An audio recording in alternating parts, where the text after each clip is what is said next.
Кыргызстане ожидается снижение ставок на тарифы страховых взносов как возможное последствие социальных протестов. Ну а в то же время российская армия готова по завершению военной операции покинуть Сирию. Накануне премьер-министр России Медведев рассказал об этом издательству «Таймс». А премьер-министр Украины Яценюк все же остался на своем посту после того, как в Верховной Раде накануне обсуждался вопрос о его досрочной отставке. Об этих и других не менее важных событиях расскажем далее. Меня зовут Мамасадык Пагышев. Оставайтесь с нами.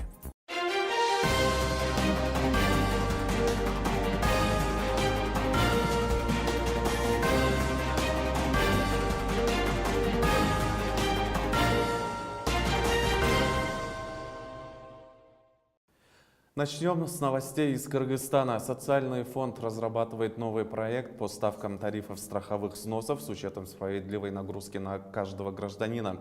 Об этом вчера сообщил глава социального фонда Мухаммед Калы Абулгазиев в ходе пресс-конференции в Бишкеке. Напомним, что это было одним из требований акции протеста, прошедшей недавно в Аксайском районе.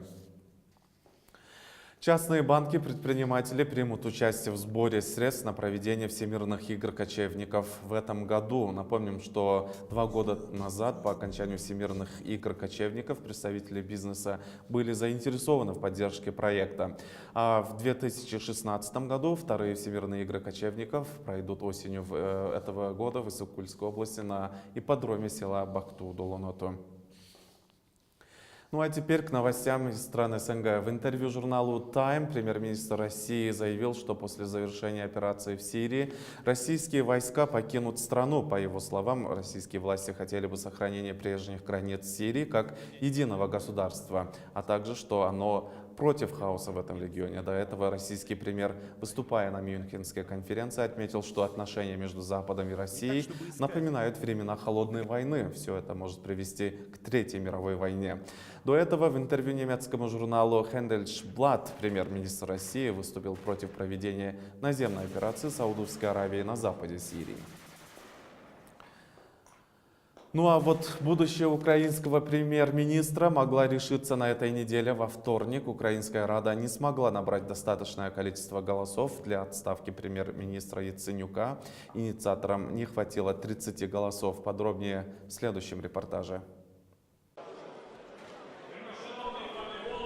Голосование в Верховной Раде состоялось спустя несколько часов после того, как премьер-министра призвал уйти в отставку президент. Петр Порошенко заявил, что правительство потеряло доверие, и Украине терапия уже не поможет, нужна хирургия. Перед началом голосования Арсений Яценюк отчитался об итогах работы правительства, однако добровольно уходить в отставку отказался. Мы оставляем страну с полной казной, с вооруженной армией, реструктуризированным долгом, выплаченными зарплатами и пенсиями. Я прошу парламент сегодня принять верное решение о будущем страны. Мы передадим правительство новому премьер-министру с честью и достоинством.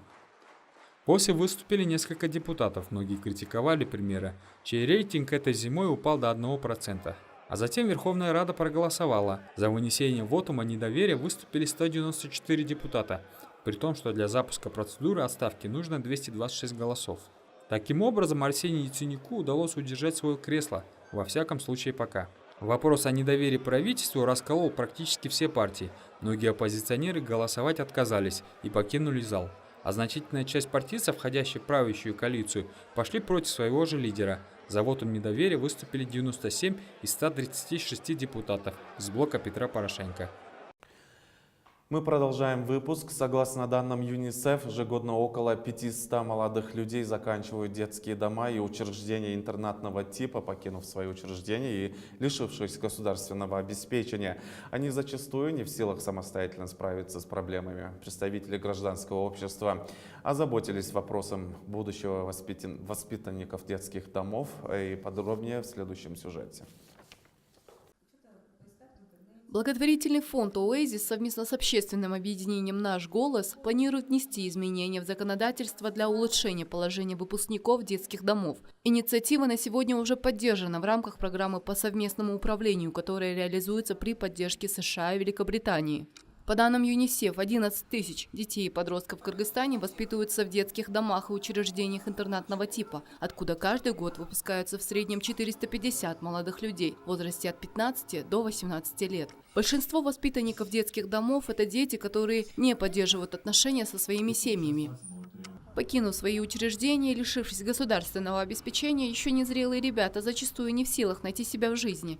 Как отметила программный менеджер общественного благотворительного фонда «Оазис», выпускники пытаются самостоятельно устроить свою жизнь, не имея навыков выживания во взрослой жизни.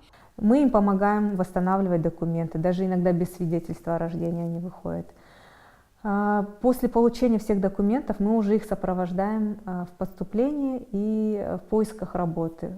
Поиск жилья, то есть если у них будет хорошее образование и будет социальная поддержка, как бы найти жилье это уже будет не проблема. Они уже смогут работать и сами оплачивать свое жилье. Законодательная система Кыргызской республики не признает право на какую-либо помощь детям, оставшихся без попечения родителей, и ни одно государственное ведомство не занимается вопросами их интеграции в общество. Мы хотим поменять законодательство таким образом, чтобы уравнять права выпускников детских домов вне зависимости, сирота он или не сирота, чтобы он имел право на ежегодное бесплатное медицинское обслуживание, хотя бы просто проверка, да, вот ежегодная. Государственные соцработники фактически не обучены сопровождению и оказыванию поддержки таким лицам. По закону даже дети, от которых официально отказались родители, не признаются сиротами, поэтому не имеют права на получение какой-либо дополнительной помощи от государства, передает общественная организация. В рамках проекта планируется рассмотреть решение по совершенствованию действующего законодательства и созданию единой базы выпускников детских домов. Эркингуль Тулёнкызы, Бектур Калыков, канал Онбир. В продолжение темы сюжета мы пригласили к нам в студию специального гостя. Это Алексей Петрушевский, директор Центра реабилитации беспризорных детей города Бишкек. Спасибо, Алексей, что присоединились к нам. Мой первый же вопрос. Вы давно занимаетесь работой с бездомными детьми, с детьми из неблагополучных семей. Как выпускники подобных учреждений находят себя в жизни? В каких сферах они себя проявляют? Ну, вы знаете, вот у нас эта проблема была всегда, и мы это озвучивали проблему. У них проблема, во-первых, коммуникабельность у этих детей, потому что они живут как бы все-таки в отдельном таком как бы месте, где они общаются только между собой. У них очень сложно найти у них свой общий язык с другими людьми, во-первых. Во-вторых, конечно, по профессии. Профессии у нас предлагаются для детей, выпускников детских домов, ну, стандартные. Механик, сварщик, шофер, там, не знаю, строители, кулинары, повара. И как бы ребенку нет возможности, чтобы он мог профессию свою адаптировать, реализовать свои, потому что ну, не каждый рожден быть поваром, кулинаром. Там. Ну и, конечно, самая главная проблема – это жилье, потому что хорошо, они пока учатся, они живут в училище, там, когда они заканчивают, они уходят ну, в свободное плавание, так можно сказать, где надо работу находить. Но вы сами по себе знаете, каждый человек, да, молодой, что на работу устроиться сразу тебе большие деньги платить не будут, а надо именно найти ту работу, которая тебя будет устраивать, и чтобы ты мог оплатить жилье, потому что жилья не дают. И это самое сложное. И для этих ребят, конечно, вот надо создавать такие программы, чтобы они могли себя адаптировать в обществе, в этой среде, где они будут находиться, и могли себя реализовать именно в плане работы, заработка. Это главное самое. Хорошо. И, Алексей, какие вы думаете препятствия у этих детей на пути к самореализации? Ведь мы знаем, что на самом деле они во многом ограничены в ресурсах, возможностях от своих обычных сверстников. Есть, конечно. Есть ребята, которые совершают правонарушения, потому что, сами подумайте, жилья снять нельзя, да? С подселением квартира, например, ну, стоит в городе там 3000 сом, да, с подселением. А если ты устроился на работу, тебе платят 5000, ну, ты проживи на 2000 в месяц. Это же надо одеваться, обуваться и кушать, кормить себя. И поэтому многие ребята, конечно, совершают правомерные поступки, они начинают воровать, ищут легкий путь. Это легкий путь, но это заканчивается тем, что потом попадают они все в сводку милиции, в суды, кого садят, кому дают условный срок. Вот это самая как бы сложная и страшная ситуация, которая происходит. Девочки, многие уходят, как сказать, ну, заниматься непристойным делом, потом проходят по сводкам, там в саунах их ловят, девчат этих, потом они многие рожают детей, бросают детей. Получается круговорот, как бы дети их и сами были в детдом, дети попадают в детдом. Вот это самая такая, как бы, плохая ситуация. И как сегодня государство заботится о будущем выпускников данных учреждений? Существуют ли специальные программы, проекты, направленные на помощь этой категории граждан? У нас, знаете как, вот сейчас у нас пилотный проект в городе Бишкек есть. Это нам реализовали в Rotary клуб Норвегии, Rotary клуб Бишкек. Они вот там построили социальное общежитие для вот таких ребят, которые могут попадать и в нашем общежитии жить. Но это получается все равно капля в море, это всего на 60 человек. Конечно, очередь большая, ребята приходят, мы для всех не можем это организовать. Но это удобно, потому что самое главное в жизни, я еще раз говорю, это жилье. И мы предоставляем им бесплатную койку, бесплатный угол, где он может жить. Есть столовая, где он может кушать, варить. Есть место, где хранить продукты для вещей, для его личных, там стирка. Да? И эти ребята, конечно, не начинают себя реализовывать, потому что мы все знаем из опыта, чтобы тебе повысить зарплату, ты должен работать, учиться, повышать там, в течение года, 2 лет, чтобы ты смог получать достойную зарплату. И это вот самое главное, что эти ребята могут жить бесплатно, пускай они обеспечивают себя этими продуктами, сами себя кормят, едят, но за жилье не платят. Это главное. А так я знаю, что у нас как бы есть такие законы, там, что сироты должны получать там, жилье, там, какие-то наделы земельные. Но это просто финансово нет такой, наверное, возможности все это делать. А дадут землю, надо же дом строить. Ну, вот дайте сироте дом, он только может землянку выкопать. А что, на ваш взгляд, необходимо изменить государству, представителям гражданского общества, чтобы они могли быть успешными в жизни? Ну, я думаю, знаете, самое главное, конечно, это вопрос с жильем надо решать. Потому что, ну, все равно же строится много домов. Вот сейчас посмотрите, весь город заставлен домами, строится и стройка, строится. Ну, как-то можно решить вопрос, выделять жилье, какие-то дома, не знаю, в сельской местности, чтобы ребята могли. Ну, видите, в сельской местности надо же работу давать. Сейчас вся сельская местность в городе Бишкек у нас. Это самое главное, конечно. Это надо, чтобы это было на таком уровне, что ребенок мог получать это жилье. И оно, конечно, отслеживалось, чтобы это ребята, потому что они многие, вот я знаю из опыта там России, Казахстана, они это жилье продают, они не понимают смысла ценности. Они просто его продают, чтобы это как бы не потеряли они еще раз повторно это жилье. Во-первых. Во-вторых, конечно, надо ребят готовить именно к жизни в обществе. Они должны в социум возвращаться уже готовыми и могли найти общий язык на работе, там, потому что это самое главное.